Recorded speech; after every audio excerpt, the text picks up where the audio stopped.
Buenos días, hermanos. Tenemos nuevamente una lección de la escuela dominical. En esta ocasión es la número 47, que se titula La atención a la iglesia. El pasaje bíblico en el cual vamos a estar basándonos es 1 Tesalonicenses 3, de los versículos 1 al 5.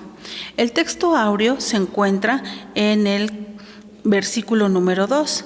Dice: y enviamos a Timoteo, nuestro hermano y ministro de Dios y colaborador nuestro en el Evangelio de Cristo, a confirmaros y exhortaros en vuestra fe.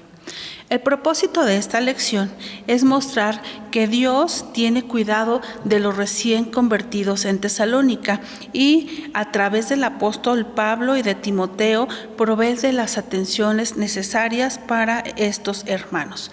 Vamos a iniciar con una oración. Padre bendito, rogamos, Señor, en esta hora que nos escuches, que tengas piedad de nosotros, que limpies nuestra mente, nuestro corazón para aprender de tu palabra, para entenderla, Señor, y ponerla en práctica. Señor, te rogamos tu dirección y tu ayuda, Señor, para este estudio, pues lo estamos rogando en el nombre de Cristo Jesús, nuestro bendito Señor y Salvador. Amén. Continuamos, hermanos, con el estudio de la primera carta del apóstol San Pablo a los tesalonicenses. Recordemos que esta carta fue escrita en el año 51 aproximadamente, después de nuestro Señor Jesucristo, por el apóstol San Pablo. San Pablo y sus ayudantes se encontraban en la ciudad de Atenas debido a la persecución que sufrieron por predicar el Evangelio. Ahí en Atenas había nacido la preocupación por el estado espiritual de los hermanos que habían quedado en Tesalónica.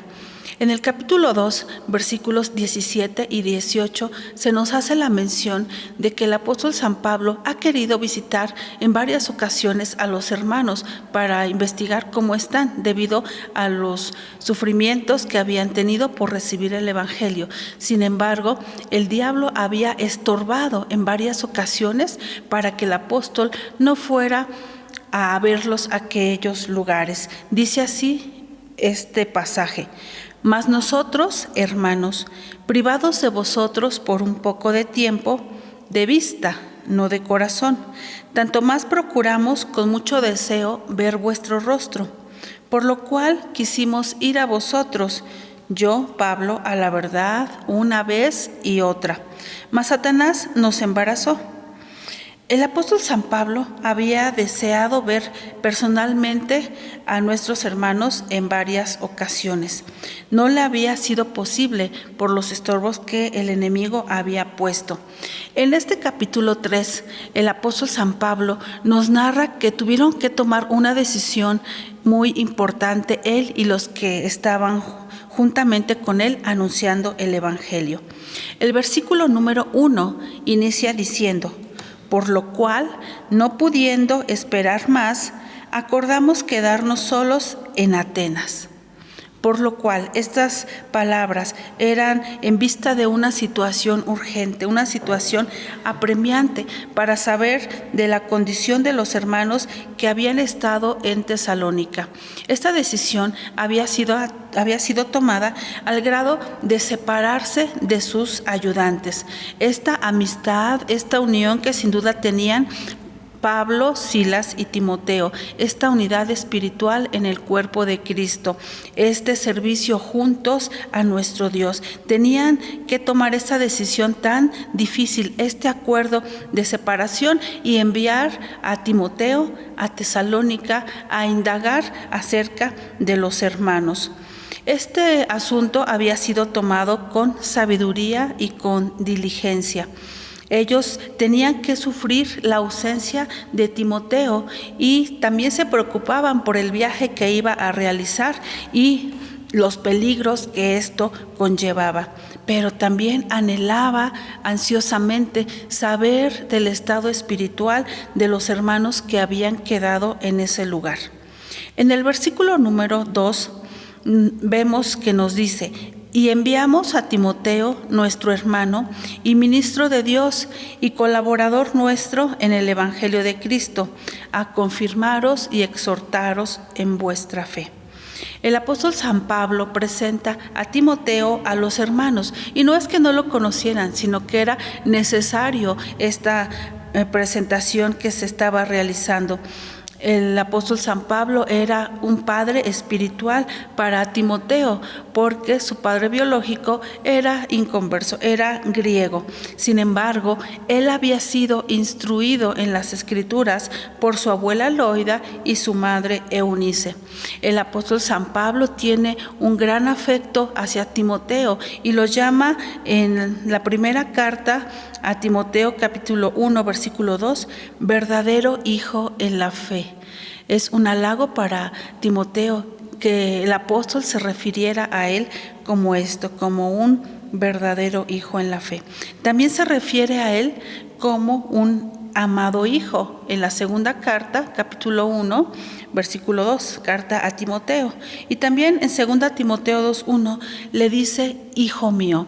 Vemos nosotros la grande estima que tiene el apóstol para con Timoteo, y aún así él lo manda para ver la condición de los hermanos. A los hermanos de Tesalónica se los presenta hablando de él en 3 características. Dice, nuestro hermano.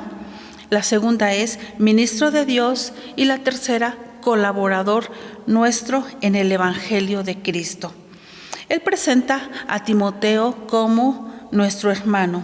Él había aprendido, sin duda, desde pequeño, como mencionábamos, acerca de las Sagradas Escrituras, mas ahora había conocido la verdadera fe, el verdadero evangelio que el apóstol San Pablo predicaba a los gentiles y anunciaba.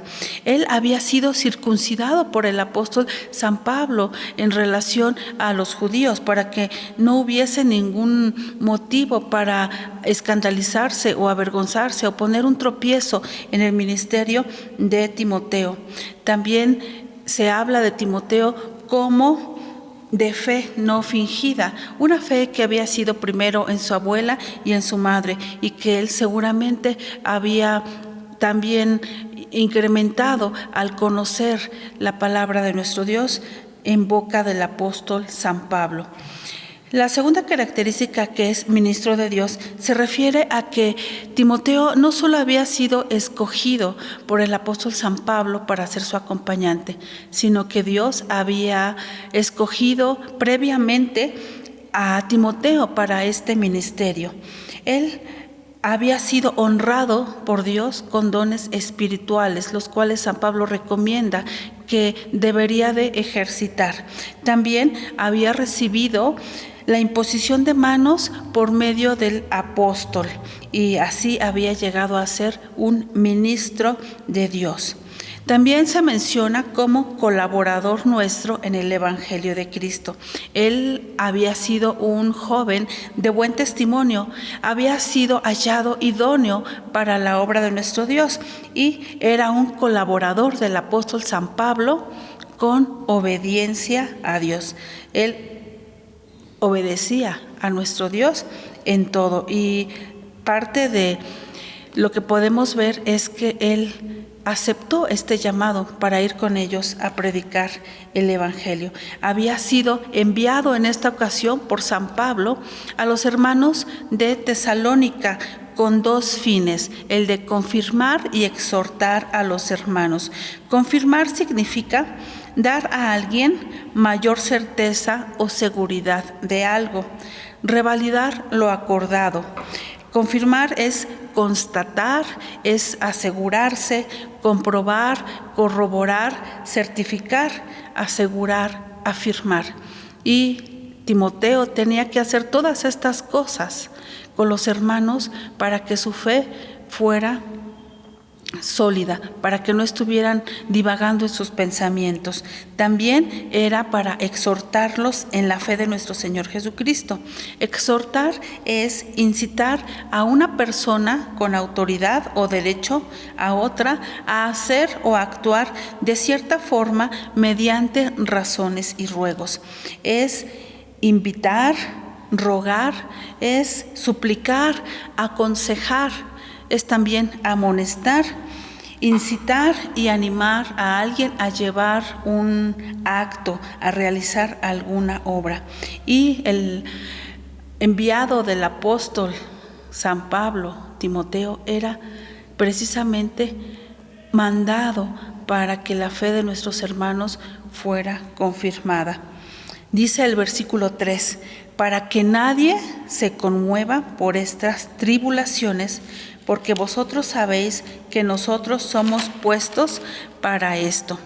El enviado era un hombre joven, era joven no solo en edad, sino también en el ministerio, por lo que el apóstol les dice a los hermanos que él va enviado como un siervo de Dios.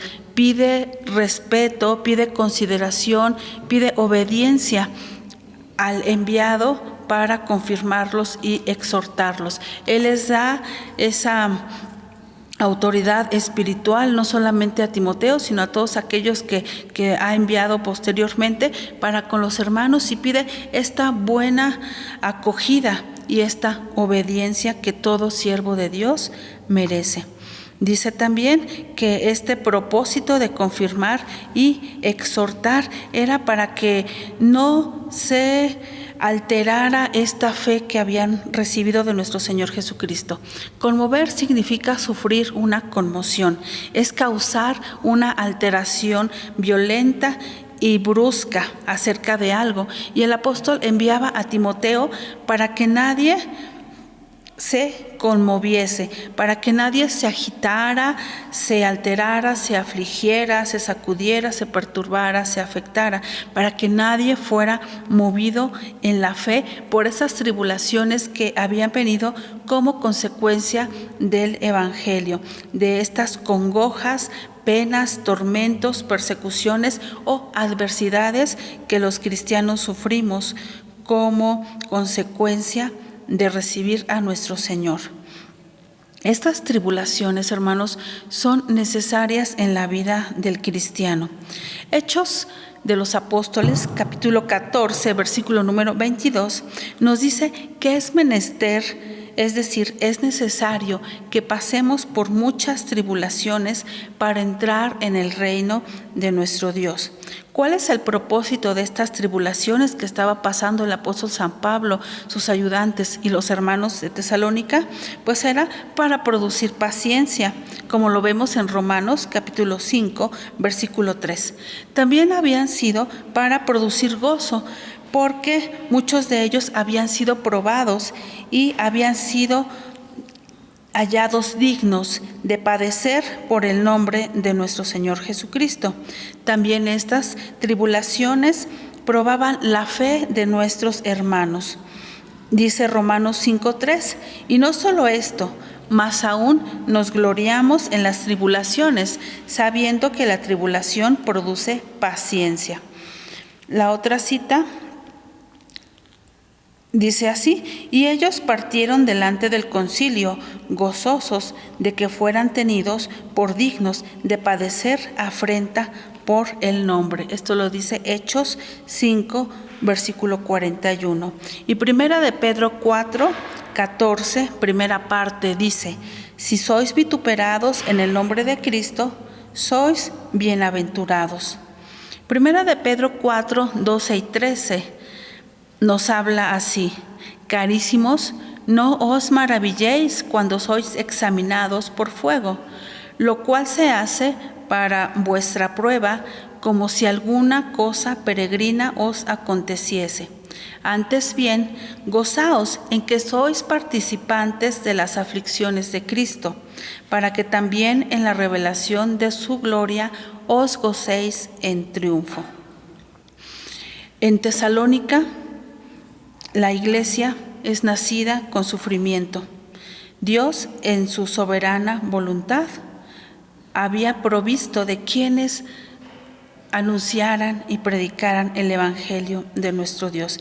Además de que los había enviado, también tenían que saber que el apóstol y los demás hermanos eran puestos para esto, es decir, para tener tribulaciones, pero también para alumbrar, para hacer antorchas, luminares en este mundo y para hacer la sal de la tierra que dice nuestro Señor Jesucristo, para dar ese sazón, ese sabor y conservar y que la palabra de nuestro Dios permanezca. Decíamos que Dios había provisto de estos predicadores, pero también Él había dado a la iglesia, a los hermanos, para confirmarlos, para que a pesar de sus carencias y aflicciones, ellos se preocuparan como fieles obreros y apacentaran fielmente la grey de Dios. En Primera de San Pedro 5, versículo 2, se nos dan consejos para todo aquel que quiera servir a nuestro Dios atendiendo a la iglesia. Dice: apacentad la grey de Dios que está entre vosotros, teniendo cuidado de ella, no por fuerza, sino voluntariamente, no por ganancia deshonesta, sino de un ánimo pronto, y no como teniendo señorío sobre las heredades del Señor, sino siendo dechados de la grey. Sin duda que Pablo, Silas y Timoteo habían obedecido el llamado de Dios y habían cumplido cabalmente este versículo.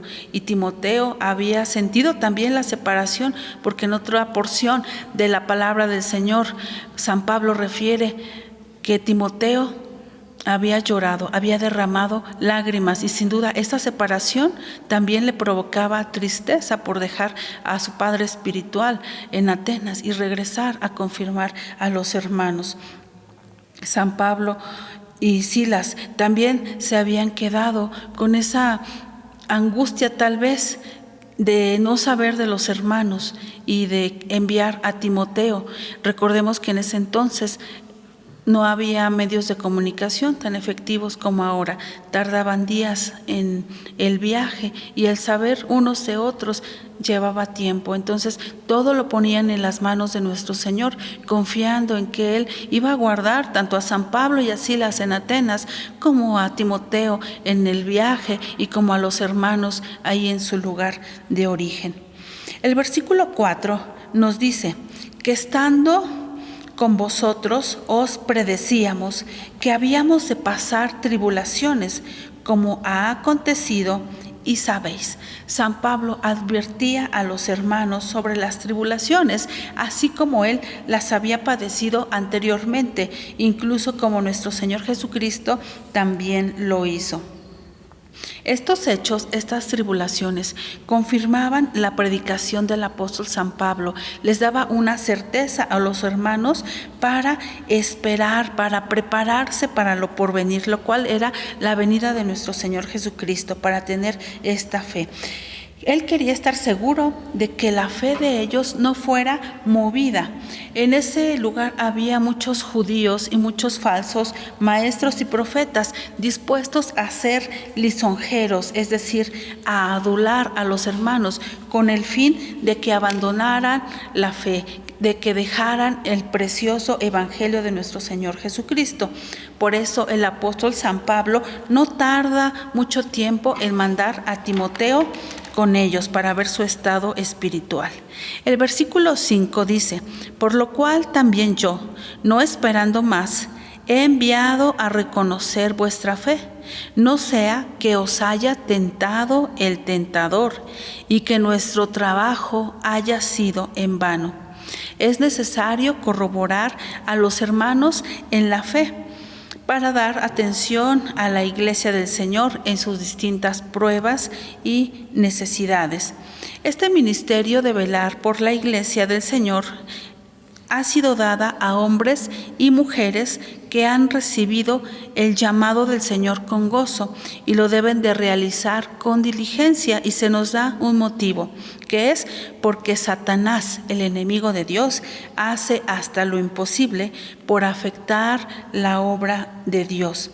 San Pablo se refiere a Satanás como el tentador. Dice: no sea que os haya tentado el tentador. En la vida del cristiano, además de tribulaciones y pruebas, también hay tentaciones. Hay muchas tentaciones que el diablo pone ante nosotros para que caigamos y de preferencia para que no podamos levantarnos. Mas Dios nos promete en su palabra diciendo que el justo 7 veces cae y 7 veces se levanta, y no por él, sino por la obra de nuestro Dios. En la Biblia, el diablo, es decir, Satanás, es comparado con 3 animales, con un león rugiente que busca a quien devorar, un león hambriento que despedaza a su fiera para poder saciar su hambre. También es comparado con un perro que con salamería intenta apartar de la fe a los creyentes. Y también se dice de Satanás que se compara a una serpiente, la cual engaña, la cual miente para conseguir un objetivo, que es apartarnos de la fe. Satanás no desea que la predicación de la palabra de nuestro Dios y el trabajo sea realizado adecuadamente. Es tanto su afán de poner trabas en la palabra que había estorbado anteriormente al apóstol para no visitarlos. E incluso recordemos que también trató de estorbar a nuestro Señor Jesucristo en varias ocasiones para que Él no realizara su obra redentora por nosotros en la cruz. Hermanos, tengamos cuidado y estemos prevenidos para resistir los embates de Satanás. Tengamos confianza en que el Señor nos prometió que las puertas del infierno no iban a prevalecer contra la iglesia, en este caso contra la iglesia en Tesalónica. Es nuestro deber, hermanos, como hijos de Dios, velar porque la palabra de nuestro Dios sea predicada, pero también confirmar la fe de nuestros hermanos. Podemos concluir diciendo que la atención a la iglesia es de gran importancia, así como el apóstol San Pablo y sus ayudantes lo hicieron con los creyentes de Tesalónica. En la actualidad también nos corresponde a todos los que nos hemos convertido a atender a las necesidades de los miembros de nuestras iglesias. Seamos fieles a nuestro Señor, trabajando para Él y preocupándonos por todos los hermanos, aun si nos encontramos en aflicción o tenemos necesidades apremiantes. Que el Señor, hermanos, nos conceda este hermoso privilegio. Amén.